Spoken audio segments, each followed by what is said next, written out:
this test was done without double checking the torque of those wheels first, and that's using a 33mm gray socket with which is a 3/4 drive with an adapter from 1/2 inch to 3/4, which is the snap-on one.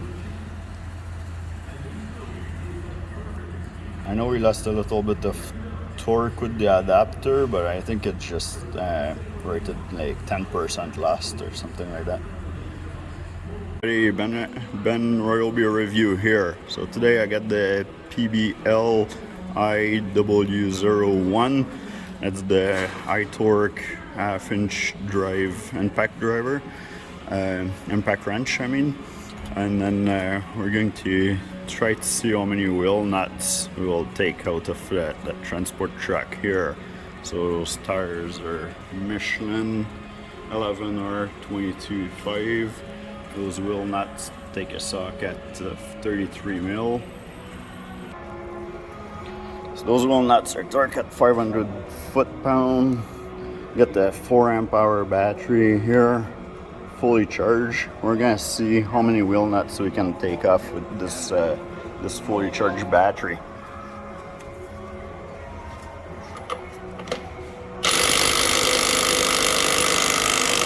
Now, to tell you the truth, this is not like a fair test for this gun, even though it's the spec shows that it could do it.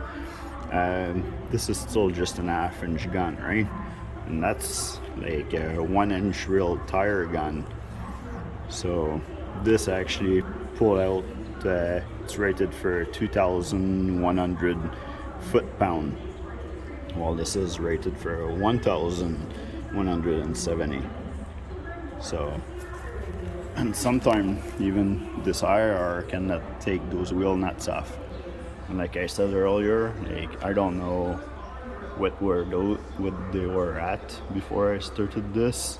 This is a real life test, so you know this is what you're going to encounter if you have a transport truck and you have a flat on the side of the road or something. So maybe this Ryobi gun is good enough for you to bring in your cab and get you off the side of the road.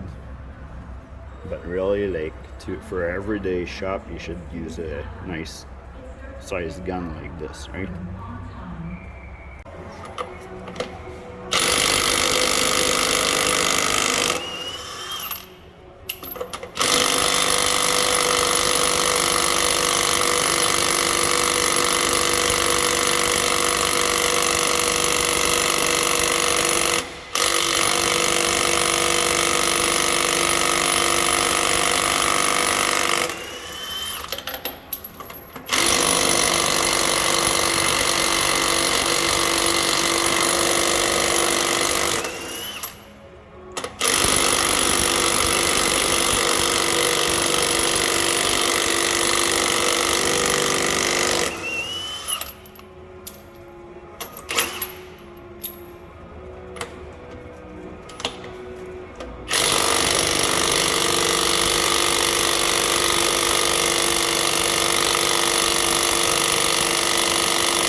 just one right, left.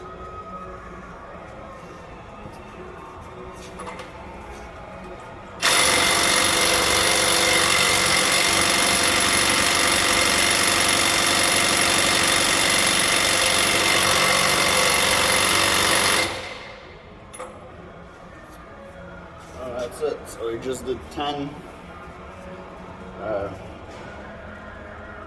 Yeah, there's nothing else just left in this battery. Now I didn't check to make sure that those were at 500 foot-pound before I tried it.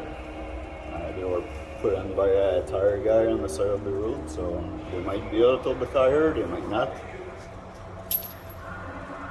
There you have it.